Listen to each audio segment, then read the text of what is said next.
fonctionner avec le Saint-Esprit. Il me semble que l'année dernière, c'était le fruit de l'Esprit. C'était ça. Fonctionner avec le Saint-Esprit. Alors j'imagine que des personnes qui sont ici rassemblées ont envie d'entendre quelque chose sur fonctionner avec le Saint-Esprit. Et j'imagine aussi que beaucoup ici, j'espère, vous fonctionnez avec le Saint-Esprit. Donc ça semble très technique. J'ai pensé, j'ai médité, j'ai prié, je me suis dit, oh, ça fait du bien la pluie. Enfin, pour ceux qui écoutent le CD d'enseignement, c'est pas dans la continuité de ce que je suis en train de partager. Je suis simplement en train de dire qu'il pleut et que ça fait du bien.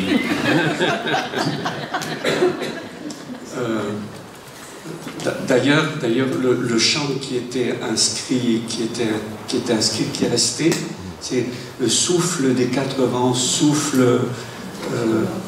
Ok, vous connaissez vos Bibles, c'est tiré d'un endroit, c'est tiré de quelque part dans la Bible. Souffle du nord, ça vient d'où? Du livre d'Ézéchiel. Et alors j'étais là, j'étais assis et j'étais en train de lire le chant et je me suis dit tiens, ça vient d'Ézéchiel. Et ben moi j'aurais du mal d'abord à chanter et à prier cette prière. Il faut que je la pense un instant. Et je suppose que vous avez tous compris pourquoi. Quand le vent vient de l'Est, il apporte le froid. Quand le vent vient du Nord, il apporte la glace et la pluie. Quand il vient de l'Ouest, moi je sais que chez moi, quand le vent vient de l'Ouest, la pluie va venir fort. Et quand le vent vient du Sud, spécialement en été, ça brûle et ça sèche. Et ça peut être très, très dangereux si ça dure des jours et des jours, si le vent vient du Sud. Quand le vent vient du Sud, chez nous, en été, on peut avoir une poussière blanche, une poussière jaune sur toutes les voitures.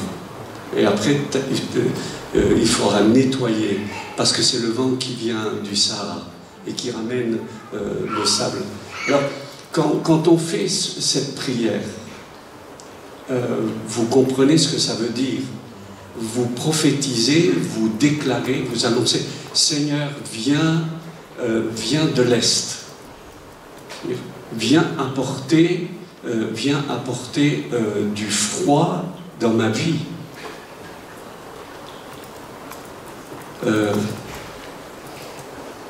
Viens du Nord, Seigneur. Ça veut dire que je demande, Seigneur, viens apporter de la glace.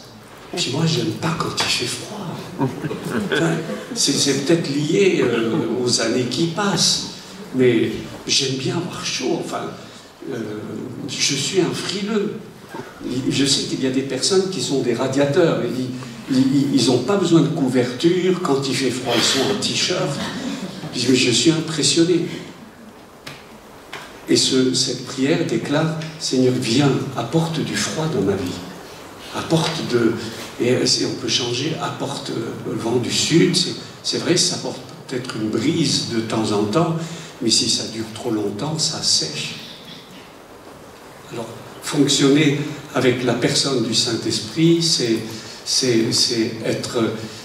ça n'a rien, et ça va être le sujet de ma méditation. Je vais vous la donner tout de suite, hein, pour que vous sachiez dans quelle direction on va. Pour ne pas vous perdre et pour ne pas me perdre non plus. Si ce matin et peut-être tout à l'heure, je ne sais pas quand, j'aimerais juste poser 2 diagnostics. et définir certains symptômes qui me disent que peut-être je vais bien ou peut-être je suis malade. Quand on parle de fonctionner avec Dieu, on est toujours en danger. On est toujours en danger et je ne voudrais pas arriver au ciel et que le Seigneur me dise « je ne te connais pas ». Je n'ai pas envie que, parlant de la personne du Saint-Esprit, la troisième personne de la Trinité, à qui nous devons un respect parce qu'il est en action depuis 2000 ans d'une manière tellement discrète. Et qu'on puisse créer une confusion en pensant que dans certaines conversations, quand on parle de la personne du Saint-Esprit, il y a toujours quelqu'un qui dit « Ah, je me rappelle la fois où j'ai senti quelque chose. Je me rappelle il y a quelques années quand j'ai été touché par le Saint-Esprit et j'étais comme... » Et alors il y a différentes... Je le dis avec beaucoup de respect. J'ai senti de l'électricité, du chaud, du froid, etc. Et puis pendant 2-3 jours, j'étais high. Voilà. Et voilà comment on parle de la personne du Saint-Esprit, la troisième personne de la Trinité. Et la fondation, nous allons prendre quelques textes dans la parole de Dieu, mais la fondation, pour l'instant je suis juste en train de vous dessiner un petit peu dans quelle direction nous allons aller. Notre fondation, évidemment, c'est la parole de Dieu. C'est la parole de Dieu. Alors on a besoin de faire un diagnostic parce qu'on a besoin, une maman fait aussi un diagnostic quand elle voit son petit qui n'est pas bien, qui est tout rouge. La première des choses qu'elle fait, elle pose la main sur son front et elle voit s'il est chaud. Un médecin, peut-être qui a une éducation, enfin qui a des études, a peut-être d'autres moyens et d'autres moyens techniques, et quand il se sent perdu et qu'il ne trouve pas exactement, il n'a pas la capacité de poser un bon diagnostic, il a l'humilité de vous envoyer chez un spécialiste qui a sûrement des instruments et des capacités plus grandes et plus fines pour définir. Quand on parle de marcher avec Dieu, on a besoin de poser des bases fondamentales et des bases doctrinales et des bases bibliques. La première, c'est ceci: le Père a pensé notre salut. Le Père a pensé de toute éternité une vie où nous deviendrons des fils et des filles de Dieu, qui allons être sel et lumière dans ce monde, destinés à la gloire pour l'éternité. Ça, c'est notre Père. Et le Père a pensé le salut et il nous a donné ce qu'il avait de précieux. Lui-même, son cœur. Le même lui, en une autre personne, Jésus. Si le Père a pensé le salut, Jésus est celui qui a manifesté le salut. Il est venu en chemin, il a guéri, il a délivré, il a enseigné, il a formé des disciples, mais son but, c'était de venir mourir sur la croix. C'était son but, c'était la raison pour laquelle il est venu. Il a accompli son objectif. Il a dit, 3 ans après son ministère, il a dit « J'ai terminé mon travail, j'ai fini ». Vous imaginez arriver à 33 ans et dire « Tout est accompli, c'est parfait ». Ça, c'est le ministère du Fils. Et là, il a accompli, il l'a achevé il y a 2000 ans. Il est remonté au ciel et maintenant il est à côté du Père et il intercède pour nous. Et alors, il nous a envoyé l'autre lui. Celui qui allait activer le salut. Le Père a pensé le salut.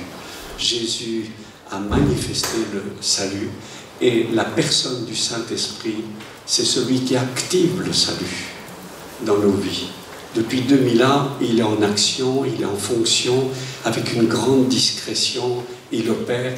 Il ne parle pas beaucoup de lui, d'ailleurs il ne parle pas de lui, il pointe du doigt toujours Jésus. Voilà, c'est une fondation doctrinale, basique. Je ne vais pas prendre les textes, nous voulons avancer. Alors, sachant cela, nous sommes conscients que nous sommes dans cette période depuis 2000 ans où c'est la personne du Saint-Esprit. C'est pas en 1900 où il s'est passé des belles choses du côté de Topeka, du côté en Californie, à Azusa Street, c'est merveilleux, le Saint-Esprit agissait, etc. Non, non, on oublie de rappeler que ça a démarré il y a 2000 ans. Il y a 2000 ans, la personne du Saint-Esprit a agi. Partout, il a rencontré des cœurs disponibles, obéissants à son écoute. Alors, il l'a manifesté. Et il en est de même maintenant. Et quand nous ne serons plus là, si nous ne sommes plus là, un jour, il continuera avec nos enfants. Et il continuera avec nos petits-enfants. Et il continuera jusqu'à ce que le Père décide. Maintenant, c'est terminé. Maintenant, on ferme boutique. Maintenant, on rentre dans la nouvelle création. Voilà. Alors, je reviens à diagnostic. Comment diagnostiquer si je suis dans la bonne direction? J'ai pris mes notes. Je suis dans la méditation actuelle de la première épître. Je suis actuellement dans la méditation de la première épître de Jean. Je vais essayer de me tenir. Et la première épître de Jean nous parle d'être en communion avec Dieu, ou de marcher avec Dieu, de vivre avec Dieu. C'est le grand défi. C'est fonctionner avec lui, vivre avec lui. Donc c'est absolument nécessaire, cette réalité-là. Ce matin, je vais juste prendre mes notes. Comme ça, je ne vais pas me perdre et je ne voudrais pas vous perdre. Père, je te demande, dans ce que je vais partager ce matin, d'être clair, d'être précis, de ne pas être long, de ne pas me perdre dans des détails. Là, j'ai besoin de ton aide, de ta grâce. Grâce pour moi et grâce aussi pour tous ceux qui sont ici. C'est des temps et des moments précieux. Seigneur, je sais qu'il y en aura d'autres. Seigneur, aujourd'hui, c'est qu'un moment. Et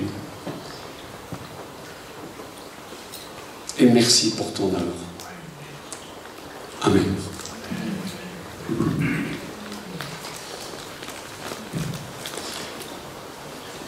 Tout d'abord, je veux vous dire, et c'est un témoignage personnel, il y a 7 points qui guident ma vie.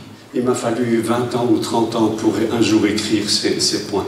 Ces points, je crois que je les vivais, mais je ne les exprimais pas. Mais je vous les donner 7 points qui définissent ma vie. Je m'arrêterai juste dans ma réflexion aujourd'hui sur le 7e. Le premier, je veux vivre en communion avec Dieu. Voilà, c'est le but de ma vie. Communion avec Dieu, et au travers de la Bible, le découvrir chaque jour. Mais pour moi, c'est fondamental. Premièrement, je veux vivre en communion avec lui. C'est pas facile, c'est pas évident, je suis pas arrivé, je suis en chemin. 2. Toute ma vie, je voudrais grandir dans son caractère. J'aimerais avoir, je ne l'ai pas toujours. Des fois, je suis déçu de moi-même, mais je voudrais être comme lui. Voilà, ça semble présomptueux, mais je veux être comme lui. Je veux être comme lui.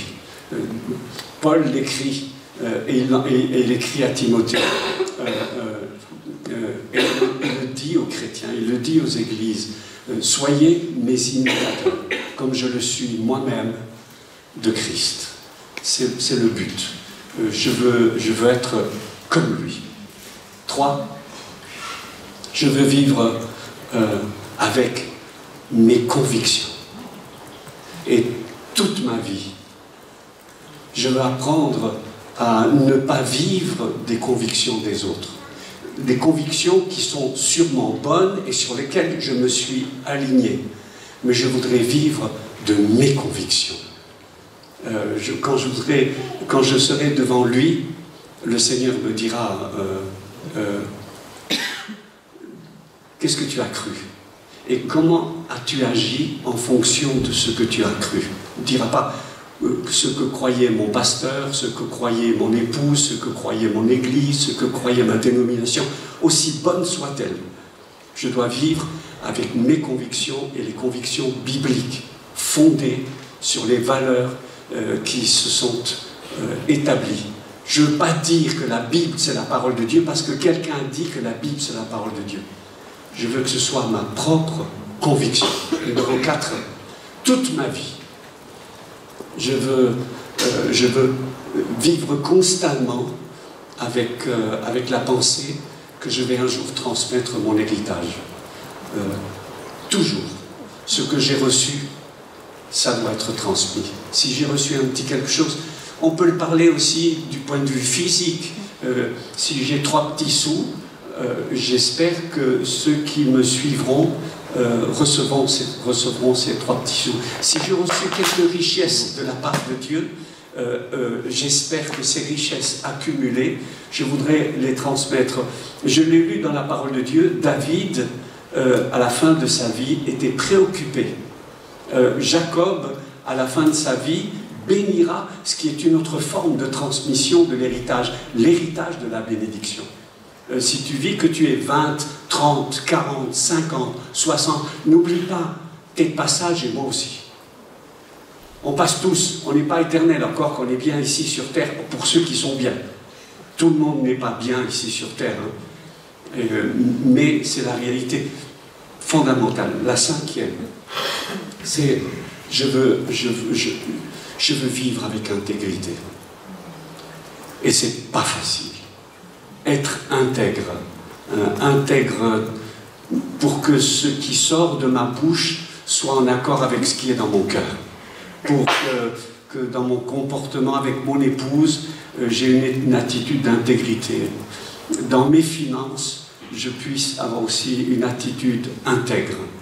Pour que dans mes valeurs, je ne puisse pas jouer un double jeu ou un triple jeu ou un quadruple jeu. Quelquefois pas tous, et je ne veux pas schématiser, des fois chez les hommes, on pourrait tomber dans cette tendance. Pourquoi je vous le dis? Pas parce que j'ai lu un bouquin sur les hommes, non, parce que je l'ai lu dans la Bible. Un jour, David était sur son trône, et le prophète Nathan est venu pour lui exposer un cas, et il a répondu non seulement avec clarté, mais avec une force, avec une passion, et il a su ce que c'était la justice. Comment? C'est pas possible, cet homme qui n'avait qu'une brebis, et il s'est fait spolier, etc. Non, c'est injuste. Et il a répondu justement. Je me suis dit, mais c'est incroyable que ce David qui était assis sur le trône et qui exerçait la justice avec autant de clarté, avec un fil à plomb remarquable, celui-là même était dans le péché jusqu'au cou et avait les mains salies par le meurtre, par l'adultère, par des choses terribles. Donc j'ai pris son exemple et je me suis dit, oh pas, si lui il a fait, moi aussi je peux le faire. Si lui peut avoir une double vie, moi aussi, facilement, je peux le faire. Donc c'était un exemple, simplement, j'ai dit, Seigneur, aide-moi à être intègre. Le 6e, aide-moi, Seigneur, à être aussi, à saisir quelle est mon identité et ma destinée, et l'accomplir. Dans ce fait, aide-moi à être simplement ce que je suis. Simplement, voilà. Ce que je suis en toi, je suis ton fils. Rappelle-le-moi de temps en temps que je suis ton fils, que je n'ai pas fait quelque chose de plus pour être ton fils. Et aide-moi à accomplir ma destinée, quelle qu'elle soit, selon les dons que j'ai reçus. Je me rappelle que je suis là pour aimer, pour servir et aussi pour évangéliser. C'est aussi la raison pour laquelle je suis sur la terre. Aide-moi à ne pas me tromper de direction. Aide-moi à me rappeler aussi que dans ce monde, je ne suis pas appelé à transformer le monde. Aide-moi dans cette tentation. Et si vous voulez prendre des notes et poser des questions, il n'y a aucun problème. Mais je ne suis pas ici pour transformer ce monde. Je ne suis pas ici aussi, c'est les deux grands dangers, de croire qu'on va transformer le monde. Enfin, et l'autre aspect, c'est je ne veux pas aussi m'enfermer dans un petit ghetto évangélique, monacal, monastique, etc., m'enfermer en disant le diable m'attaque, etc., et il faut que je me protège. Non, non, non, ce n'est pas juste. Mais je suis ici dans un endroit, je suis le sel et la lumière du monde. Je suis dans ce monde pour arrêter, pour freiner, selon le sel, la capacité du sel, je suis à freiner cette pourriture qui est en train d'augmenter. Et je suis là pour donner du goût, je suis là pour donner de la lumière. C'est ma destinée, c'est ma destinée. J'en parlerai peut-être tout à l'heure, si Dieu le permet, si je m'en souviens. Hein? Conscient de ma destinée, conscient de mon identité, annoncer l'évangile, faire des disciples. Hein? Il faut que ça continue. Hein? Moi, je m'en vais. Et le dernier point, et c'est sur ce dernier point que je vais aborder. Voilà. C'est celui-là qui me guide. Et là, j'ai pris déjà 20 minutes. C'était long pour une introduction. Normalement, je vous ai déjà tous perdus, tout le monde est fatigué, on aurait envie d'un café, et moi aussi. Le point, septième, siete, sieben. D'où il vient ce point? Je ne l'ai même pas encore dit. D'où il vient? C'est que année après année, j'assiste à des conférences, j'entends des enseignants, et je glane au fur et à mesure. Je me dis, il y a bien quelque chose, enfin, il y a bien un diamant que je peux ramasser un jour. Et alors j'attends, ça suit, ça passe, et je l'ai attrapé. Je vous donne le verset. C'est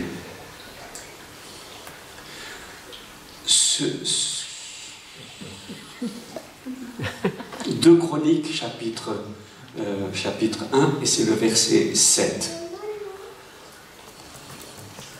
Dieu apparaît à Salomon et lui dit « Demande ce que tu veux que je te donne.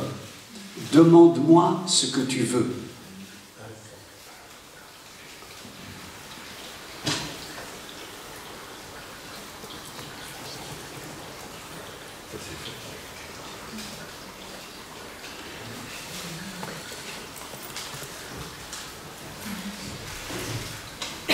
Et le Seigneur et Salomon dit, donne-moi un cœur sage.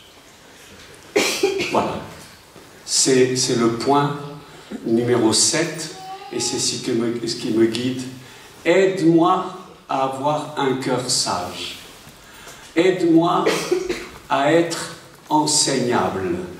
Alors si quelqu'un reçoit un don pour fonctionner avec le Saint-Esprit et qu'il n'est pas enseignable, tôt ou tard, c'est l'annonce déclarée d'une catastrophe qui aura lieu demain, dans 6 mois, dans 1 an, dans 5 ans, dans 10 ans. C'est une question de temps.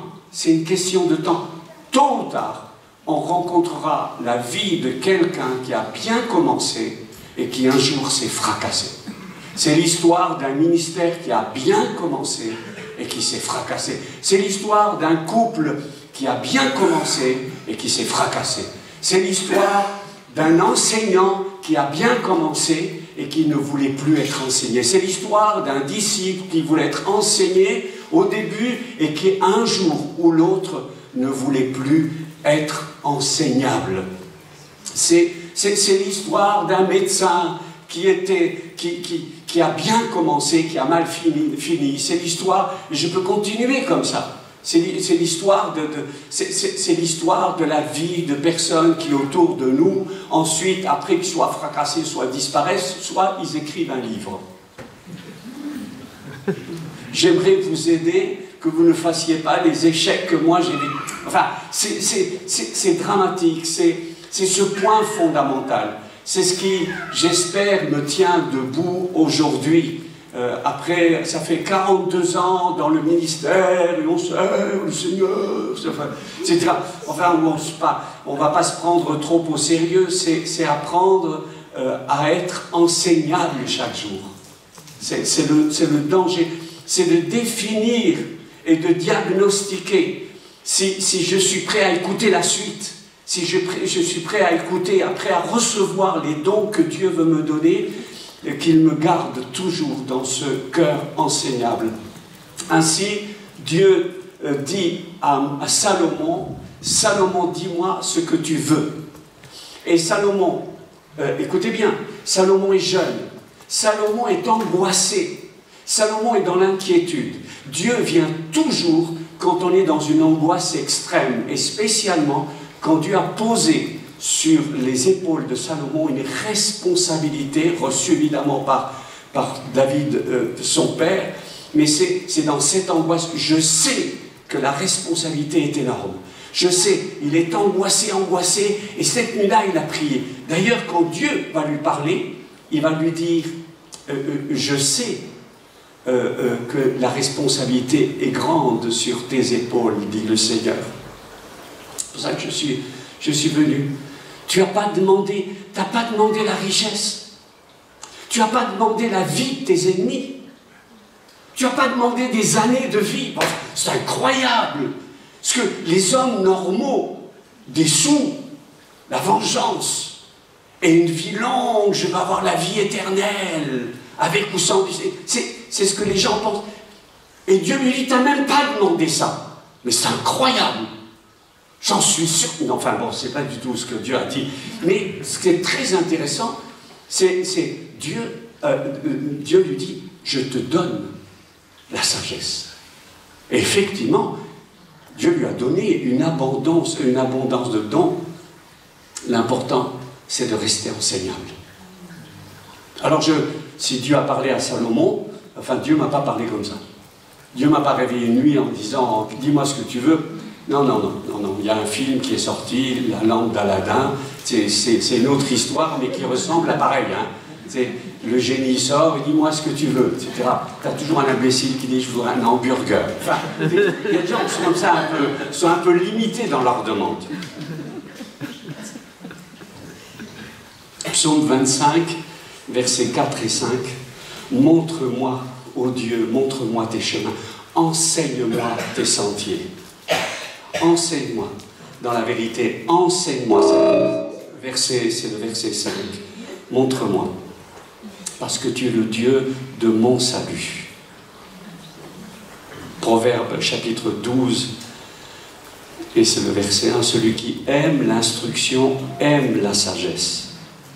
Celui qui hait la correction, celui-là est ignorant.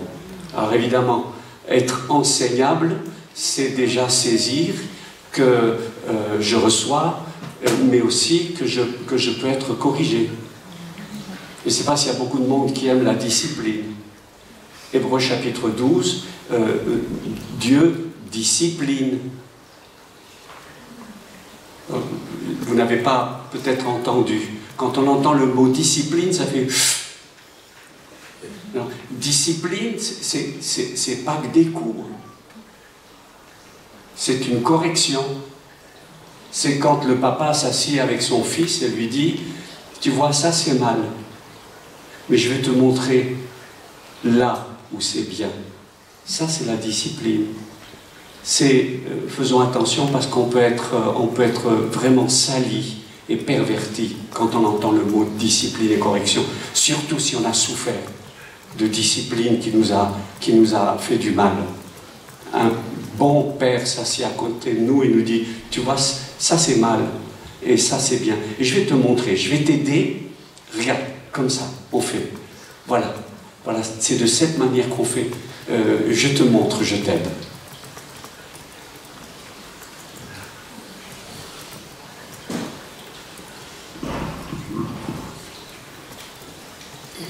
quelqu'un prend des notes, si vous n'en prenez pas, c'est pas important. J'ai relevé au fur et à mesure. Donc, ce que je vous partage, j'aimerais bien que ce soit de ma pure inspiration, mais non, j'ai glané, j'ai récupéré. 5 caractéristiques de quelqu'un qui n'est pas enseignable.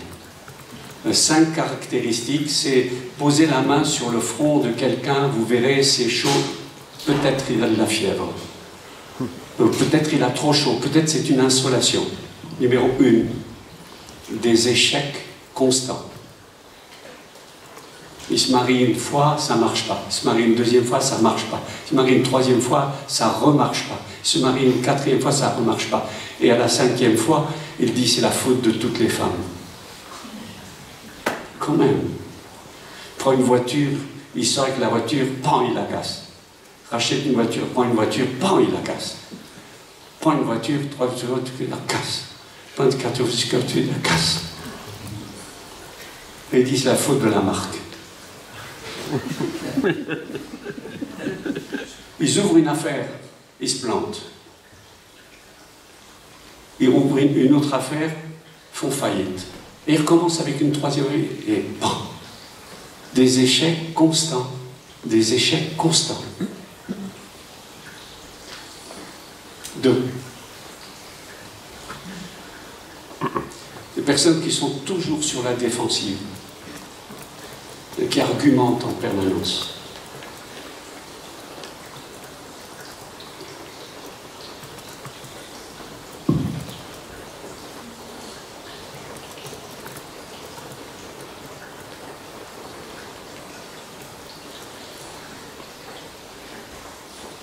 C'est pas de ma faute, c'est la faute des autres.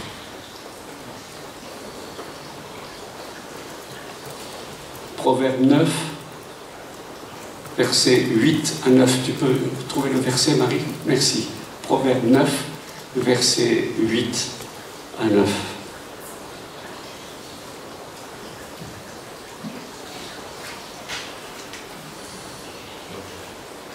Qu'est-ce que tu as comme conseil à me donner, franchement? Je sais tout. Oui, tu veux bien le lire parce que comme j'ai pas... N'avertis pas l'insolent de peur qu'il ne te déteste. Avertis le sage et il t'aimera. Donne au sage et il deviendra plus sage. Donne la connaissance au juste et il augmentera son savoir. Merci. Numéro 3. Ce sont des personnes qui sont toujours seules. Sont toujours seules. Chaque fois qu'il y a une difficulté, ils sont tout seuls. Il se tient à l'écart, celui qui cherche ce qui lui plaît. Proverbe 18, verset 1. C'est une loi. Vous trouvez quelqu'un qui se met tout seul, qui se retire, qui ne veut le conseil de personne. La solitude. Pas toutes les solitudes. C'est quand on veut donner un conseil, se retire. J'ai noté ici le syndrome de la tortue. Touché, se retire, n'a pas besoin d'aide. Rencontrer un chrétien seul, il est en danger. Peut-être il a envie de prendre quelques moments seuls, qu'il prenne un moment seul. S'il a envie de prendre un temps de solitude et de recueillement, c'est super, c'est un temps. Après ce temps, il a besoin de revenir dans ce monde. Un pasteur seul, tout seul, est en danger. Peut-être il a besoin de solitude, de recueillement. C'est formidable. Mais il a besoin aussi de retrouver ensuite le service dans le contact. Dès le moment qu'un chrétien, qu'un ministère, que quelqu'un se sépare, s'éloigne, c'est indication, c'est pas feu rouge, c'est feu orange. C'est avertissement. Avertissement pour les autres comme pour soi. Numéro 4. Je ne sais pas comment le définir, c'est quelqu'un qui reprojette sa correction. Le meilleur exemple que j'ai trouvé dans la parole de Dieu, c'est Caïn. C'est Dieu qui se déplace et qui lui dit comme ceci, où est ton frère? Et il répond, Genèse chapitre 4, versets 8 et 9. Mais où est ton frère Abel? Et Caïn répond comme ça. En espagnol, on dit de una forma descarada, mais d'une forme effrontée. Il va lui dire, je ne sais pas. Je ne sais pas. Suis-je le gardien de mon frère? C'est fabuleux. On dit quelque chose, on conseille quelque chose. Non seulement on n'écoute pas, mais on retourne la crêpe. Je ne sais pas si c'est français, on retourne la crêpe. Numéro 5. Je vais très vite, parce qu'après, c'est juste qu'on a besoin ensuite de digérer. Numéro 5. On se réfugie avec des gens qui sont d'accord avec nous. L'exemple que j'ai pris, c'est dans 1 Roi, chapitre 12, versets 6 à 16. C'est l'histoire, je le fais très court, c'est l'histoire du fils. Souvenons-nous de Salomon et son attitude de crainte devant Dieu, devant une telle responsabilité. Salomon prie, cherche le Seigneur. Son fils, Roboam, donc au moment où il devra prendre les rênes du royaume, va, au lieu de prier, demander conseil. C'est sage. Et il va s'adresser, 1 Roi chapitre 12, à partir du verset 6, il va s'adresser aux anciens qui sont devant Salomon. Et il leur demande « Comment me conseillerez-vous » Et donc les anciens diront « Le joug de ton père était sévère, les impôts étaient durs et difficiles, ça serait bien de les alléger. Et tu verras, tu t'attireras l'affection et l'amour du peuple. » Et Roboam va se retourner vers les jeunes qui avaient grandi avec lui. Et il va dire ceci, enfin, ils vont dire, non, tu dois agir d'une manière encore plus dure, plus sévère. Cette histoire, c'est le moment, c'est la genèse de la division des 12 tribus d'Israël. Parce qu'un jour, un jeune homme n'a pas eu un cœur enseignable, capable d'écouter un bon conseil. Ça veut dire que ce point fondamental, c'est un point qui peut nous conduire soit à la victoire, soit à une vie d'échec à répétition. Et que même si on rencontre quelqu'un qui est sage pour nous donner un conseil, risque de nous amener régulièrement, par notre surdité, à la catastrophe.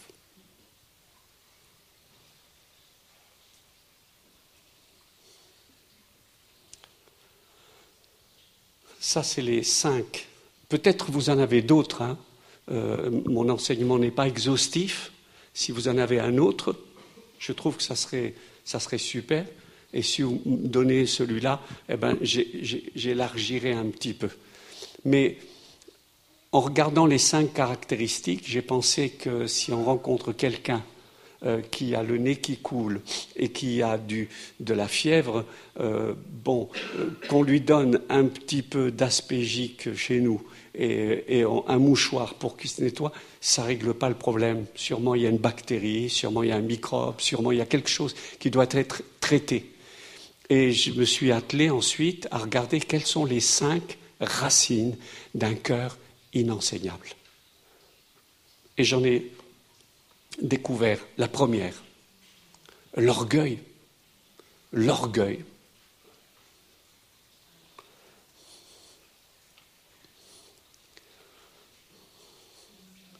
Dieu résiste aux orgueilleux et il fait grâce aux humbles. L'orgueil, cette saleté qui, à tout moment, peut se développer dans mon cœur. L'orgueil, c'est pas comment c'est rentré dans le cœur de l'ange de lumière qui est tombé.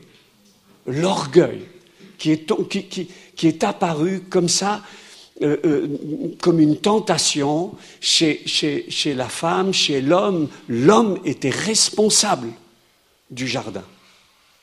L'orgueil.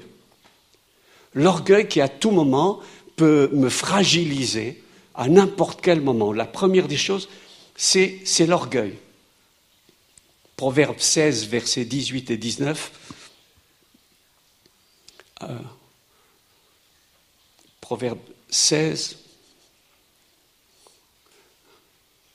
Avant le brisement,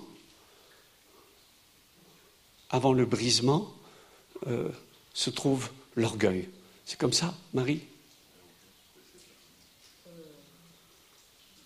L'orgueil précède le désastre. L'orgueil précède le désastre. Dans quelle traduction tu es, Marie? Louis II? NBS. Numéro 2, la rébellion. La rébellion. C'est un papa qui dit à son fils, assieds-toi. Il ne voulait pas se mettre. Assieds-toi, mets-toi à table. L'enfant, 4 ans, il dit non. Assieds-toi. Non.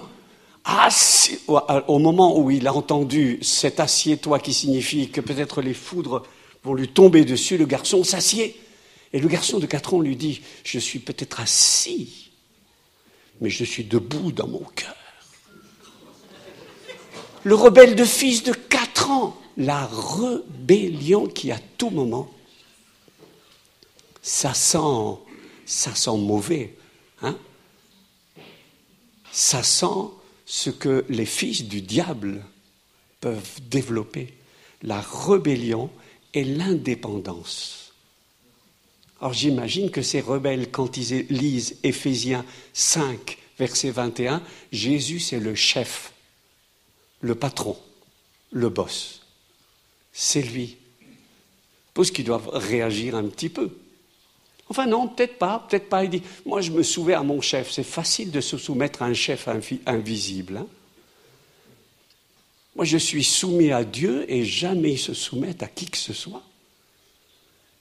C'est ces chrétiens extraordinaires qui, remplis du Saint-Esprit le dimanche, ils n'arrivent même pas à l'heure le lundi au travail. Ça ne savent même pas. Ils ont 5 heures de travail, ils se prennent 1h30 sur leur temps. Et si quelqu'un leur fait une remarque, ils vont dire « Mais ça ne va pas, non? Je dois annoncer l'évangile. »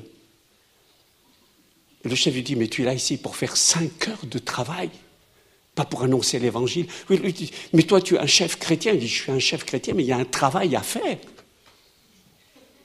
Mais partiront à 12:10 au lieu du midi. C'est un esprit. C'est là où se trouvent des racines. 3. La peur. Avec la peur, j'ai ajouté l'insécurité, l'esprit de rejet. Je ne veux pas écouter le conseil parce que je vais faire quelque chose qui va me confronter à des situations où on ne va pas m'aimer. La peur profonde dans notre cœur, peur dans toutes ses dimensions. Et Jean-Marc a l'habitude de rappeler des milliers de peurs qui peuvent être en nous et qui peuvent nous paralyser et nous empêcher. Quelquefois, certaines, ça peut être péché, mais dans d'autres, ça peut être aussi conséquence. Numéro 4. La folie. Proverbe 22, verset 15. La folie est attachée au cœur de l'enfant. Il y a des gens qui n'écoutent pas le conseil par folie. Dans une autre traduction, une traduction espagnole, c'est marqué l'entêtement ou l'attitude insensée. Et le meilleur exemple que j'ai trouvé avec ce texte, c'est l'exemple qu'un jour mon pasteur m'a raconté. C'était un fils de paysan, il avait un cheval. Et ce jour-là, mon pasteur me raconte, il était petit et il a vu son père devenir... il y a une expression en français, c'est il a pété les plombs. Le cheval, il ne voulait pas travailler. Le cheval, il ne voulait pas sortir d'écurie. Le cheval, ce jour-là, il avait il avait un gilet jaune. Il dit « je refuse, on me fait souffrir, etc. » Enfin, c'est une expression. Hein. J'espère qu'elle n'est pas trop malheureuse. Et donc le papa de Glenn Gould, il était tellement furieux. Il a pris de la paille, il a mis la paille sous la panse du cheval et il a allumé la paille. Ben, je vais vous dire la suite. Le cheval, il n'a pas bougé. Il était en train de brûler, le cheval, il ne bougeait pas. Le père de Glenn, sachant qu'il risquait de perdre un cheval, c'est lui qui a éteint la paille. Qui a gagné? Les gilets jaunes. La folie. Et je respecte les ânes et les mules parce que ce sont des animaux extraordinaires. Mais il y a des fois, tu as des gens, c'est des têtes de mules. Mais rien, on pourrait casser des barres, et ils ne bougeront pas. Je ne sais pas si on peut faire une délivrance à ce sujet. Numéro 5. La paresse. Proverbe 26, verset 16. Je traduis littéralement, dans sa propre opinion, le paresseux est plus sage que cette personne qui donne des conseils. Marie, tu as trouvé le verset? Proverbe 26, verset 16. Proverbe 26, verset 16.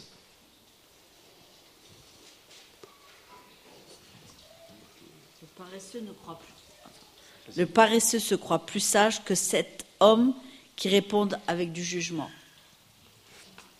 Il y a des paresseux. Il y a un terme super intéressant qui revient à la mode en ce moment. La procrastination. Il y a quelqu'un. Quelle horreur. Procrastination, ça fait étrange. C'est comme si on a envie de se gratter. Je crastine et je procrastine. Non. Procrastiner, c'est j'ai envie de me gratter, je ne me gratte pas. Pourquoi? Parce que je n'ai pas envie. Voilà. Je n'ai pas envie de sortir du lit et je ne sortirai pas. Il y a du travail à faire et je dois le faire et je ne le fais pas. Enfin, tous les étudiants comprennent ceci. Ils ont un travail qu'ils ont reçu il y a 2 semaines, mais non, on ne le fait pas à 11 jours, 10, non. C'est à 10 heures du soir, on va travailler toute la nuit, l'adrénaline en explosion absolue et on fait le travail. On appelle ça la procrastination. On a beau conseiller quelqu'un, achète-toi un agenda. Puis quand tu l'ouvriras, tu sais que c'est ce jour-là que tu dois le faire, mais pas à 2 heures avant. Et c'est quelque chose qu'on retrouve partout.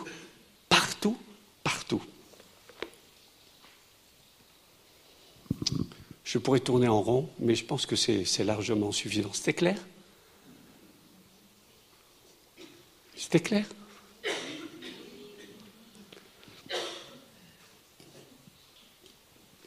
Et je termine par les 4. Ah oui, non. Quand je dis je termine, c'est 2 points. Les 4 caractéristiques de quelqu'un qui est enseignable.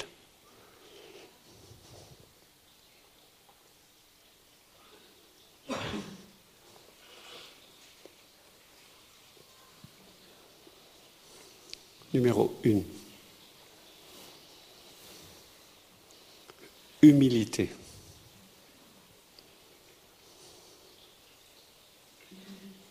Humilité.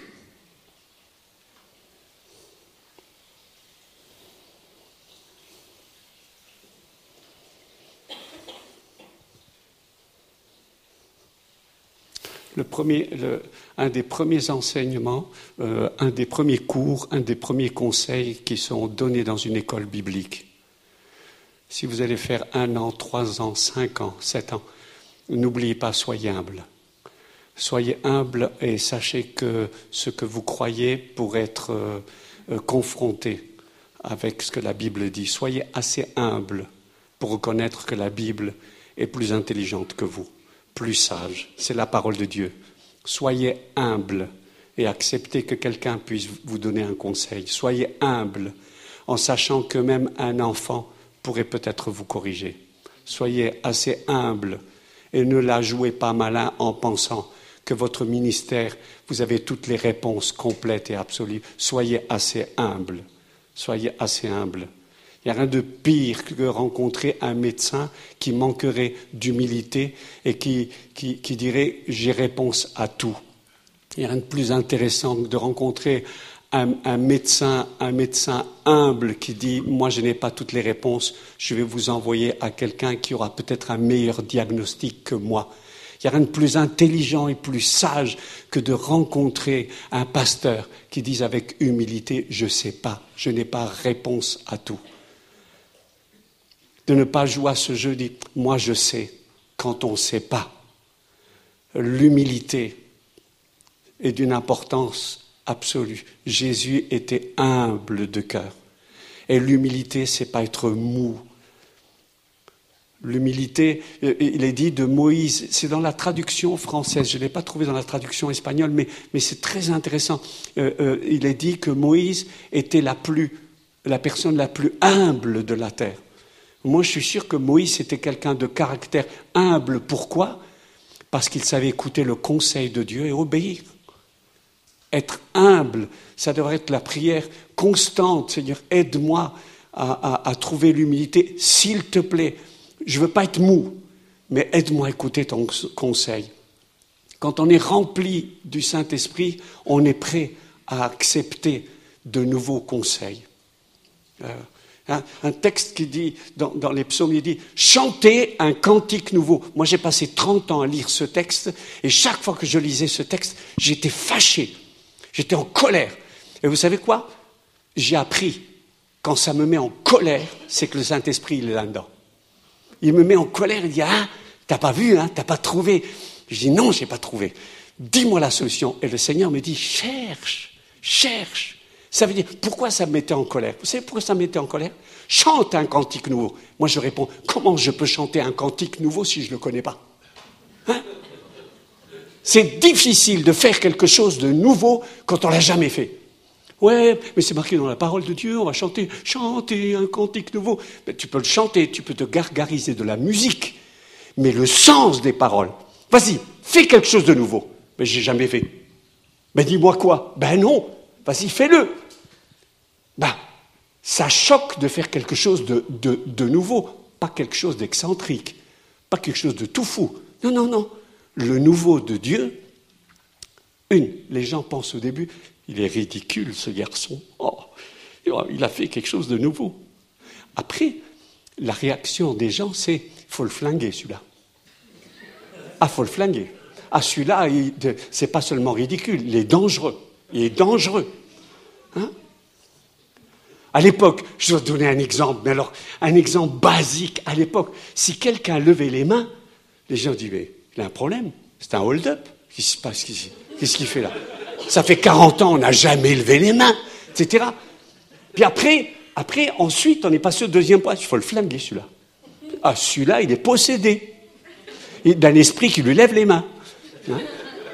Et puis ensuite, un jour, on arrivait dans la période où tout le monde le fait. C'est normal. Hein ? Et puis sur en chemin, on en a flingué 5 ou 6. Hein ? On appelle ça les victimes du progrès.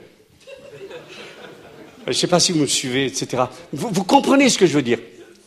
Quand on a parlé de la première fois de la délivrance, mais c'est ridicule.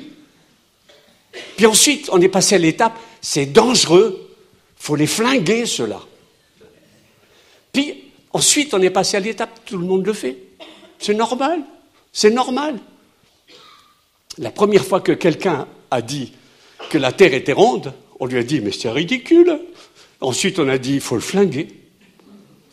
Et après on a dit, mais c'est normal, la Terre est ronde. Mais qu'est-ce que j'en sais, moi, elle est plate. Moi, je marche tous les jours, etc. J'ai jamais vu qu'il y avait une courbe. Hein, mais on me l'a dit. Hein, et puis j'ai vu des photos.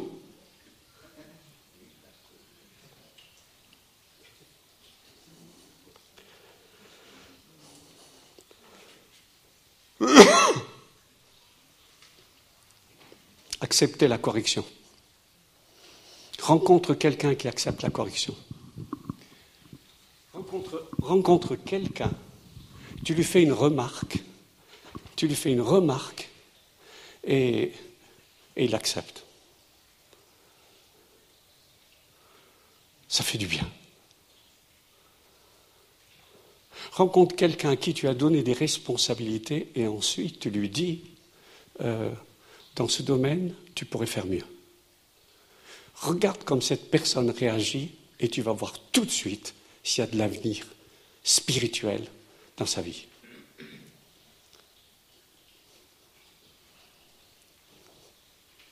On est dans un monde où plus personne ne veut de correction. Plus personne.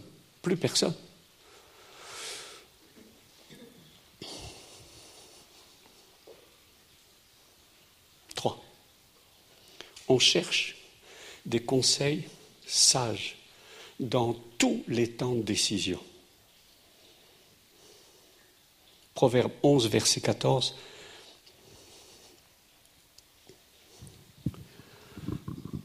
Où il n'y a pas de vision, où il n'y a pas de direction, le peuple tombera. Mais dans la multitude ou dans le nombre des conseillers, là se trouve l'aide. Donne-moi le verset, puisque moi je le traduis dans ma tête. Vas-y. Voilà de diriger fait défaut. Ouh. Le peuple tombe. Ouh. Le salut est dans le grand nombre de conseillers. Hein? Oui. Faute de vision, le peuple périt. Il y a un autre texte qui dit quand il n'y a pas de vision, alors moi ça a été un choc. Le texte dit quand il n'y a pas de vision, le peuple est sans frein. Ah ben, bon, moi, je dis non, il faudrait écrire différemment. Quand il y a de la vision, il y a de la direction, il y a de l'accélération. Non, c'est pas ce que le texte dit. Méfie-toi, la vision ne te fait pas courir. La vision t'aide aussi à freiner. Rencontre quelqu'un qui court, et qui ne freine pas, c'est un danger. Il n'y a rien de plus dangereux qu'une voiture que tu as achetée à un embrayage et un accélérateur, et qui n'aurait pas de frein. Enfin, quand on roule en voiture, on appuie sur l'accélérateur et un peu sur le frein. Accélérateur, un peu sur le frein, etc. Spécialement quand on prend une courbe. On accélère légèrement, on accélère, on décélère tout doucement. Le frein est important.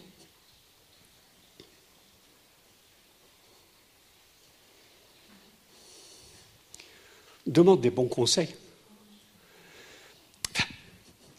Tu as souffert, tu es dans une situation difficile dans ton couple, vous vous êtes fâchés, et tu es parti en claquant la porte, et tu vas au café avec tes copains, ils ne sont même pas chrétiens, et ces copains, ils sont divorcés. Qu'est-ce que tu vas leur demander un conseil ? Qu'est-ce que tu vas demander un conseil à quelqu'un qui n'a jamais réussi ?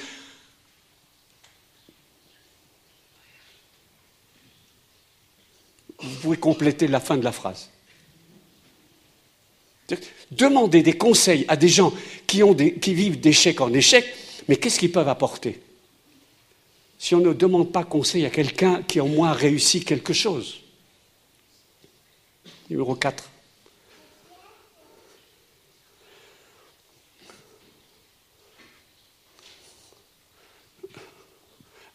Être redevable, se soumettre à quelqu'un, avoir une autorité.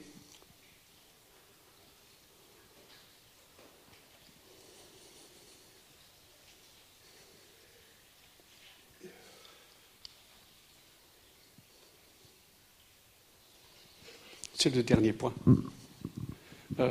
Aborder ce sujet, c'est aborder un sujet vraiment chaud. Chaud parce qu'on est dans une période de l'histoire et de notre culture où quand on aborde le thème d'autorité, ça donne des angoisses. Peut-être aussi lié au fait à des mauvaises expériences. Quand je dis le mot autorité, on entend souvent le mot autoritarisme. Quand on aborde le thème autorité, c'est cette notion de rendre des comptes. Rendre des comptes, vous avez bien lu dans le texte que je suis en train d'exprimer, pas rendre des comptes, hein, C-O-N-T-E-S, des contes de fées. Hein. Il y a des gens qui sont toujours capables de raconter des contes et raconter des histoires. C'est rendre des comptes, C-O-M-P-T-E-S.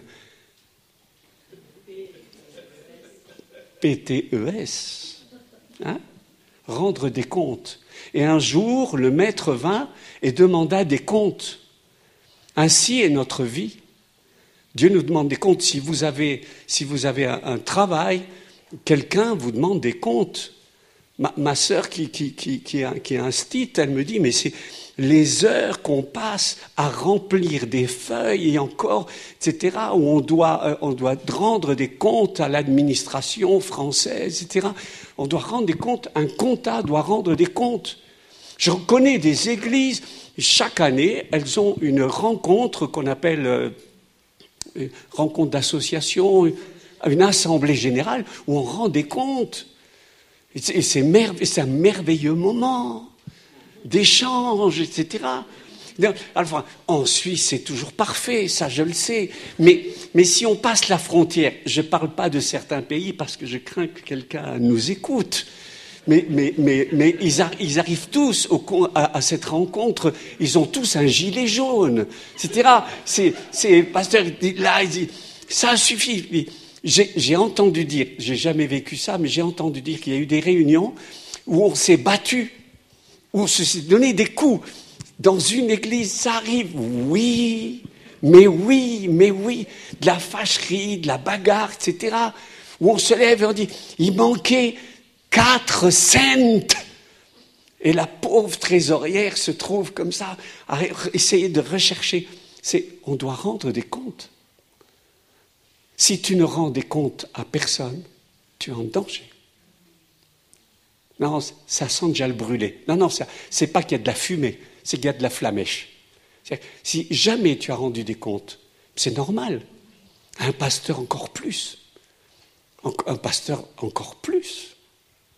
Dans des situations où des gens peuvent facilement avoir une double vie, ne pas être enseignables. Ils vont droit dans le mur et personne ne les conseille. Et personne ne se permet de lever la main, de dire « c'est pas normal, c'est vraiment dangereux ».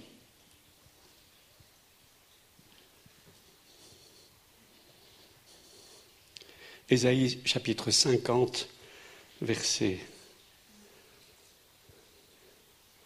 4.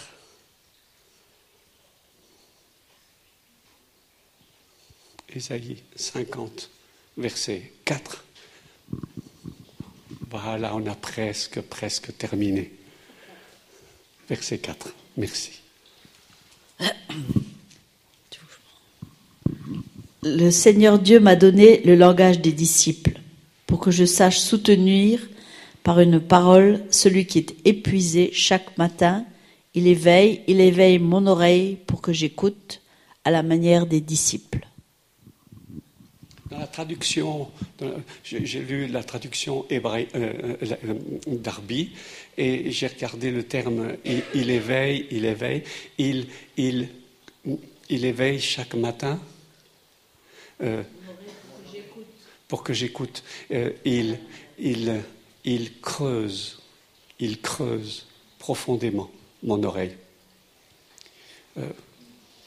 Fonctionner avec le Saint-Esprit, c'est d'abord être confronté à mon propre cœur. Plus que tout. Pourquoi j'ai obéi ? pourquoi je suis arrivé là où je suis arrivé. La première des choses, je vais vous dire, c'est cadeau de Dieu. C'est la grâce de Dieu. Je pense que ce n'est même pas ma petite attitude d'humilité. Non, non, non, non, non, c'est la grâce de Dieu.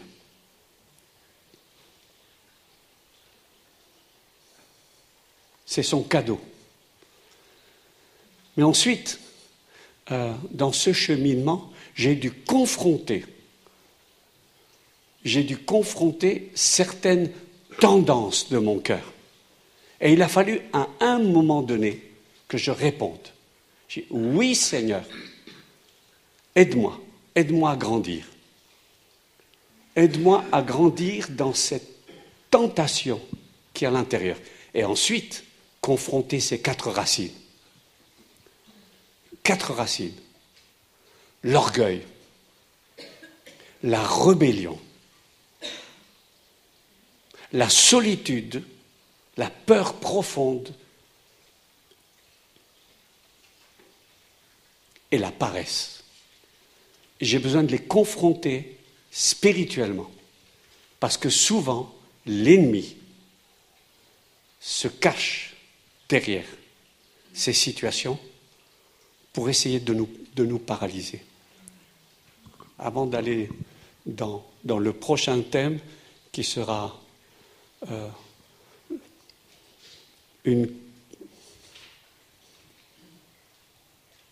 deuxième diagnostic, mais le premier c'est celui-là.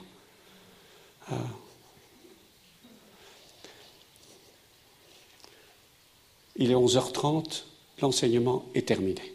Maintenant, j'aimerais juste vous poser la question. Et là, maintenant, on est un peu plus en famille, l'enseignement est terminé, je vous ai donné une très longue introduction, j'ai essayé d'avancer très vite, j'aurais pu m'étendre, mais je pense que c'était suffisant. Tu as déjà eu un cœur inenseignable? Ok.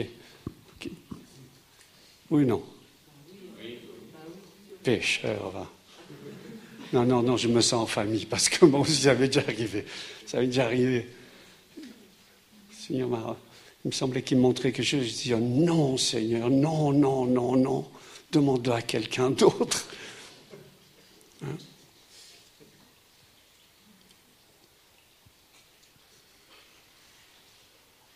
Vous avez dû confronter votre orgueil? Quelqu'un vous l'a confronté? Non. Vous n'avez même pas besoin de parler. Clignez des yeux en faisant comme ça.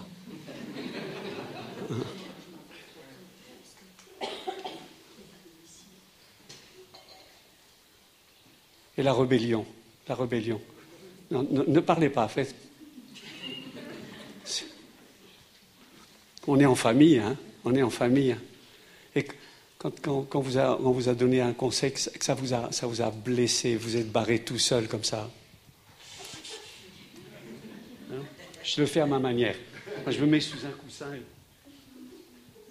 Surtout quand c'est ma femme qui m'a fait une remarque. J'étais le meilleur prédicateur, etc. Et elle me dit, il y a encore de l'amélioration.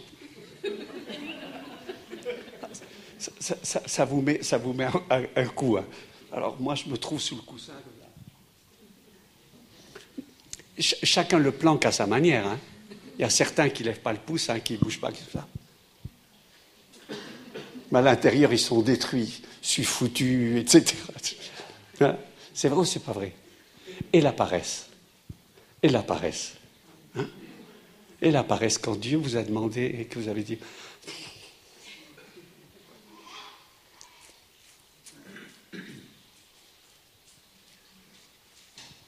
Voilà, c'était fini. J'ai fini.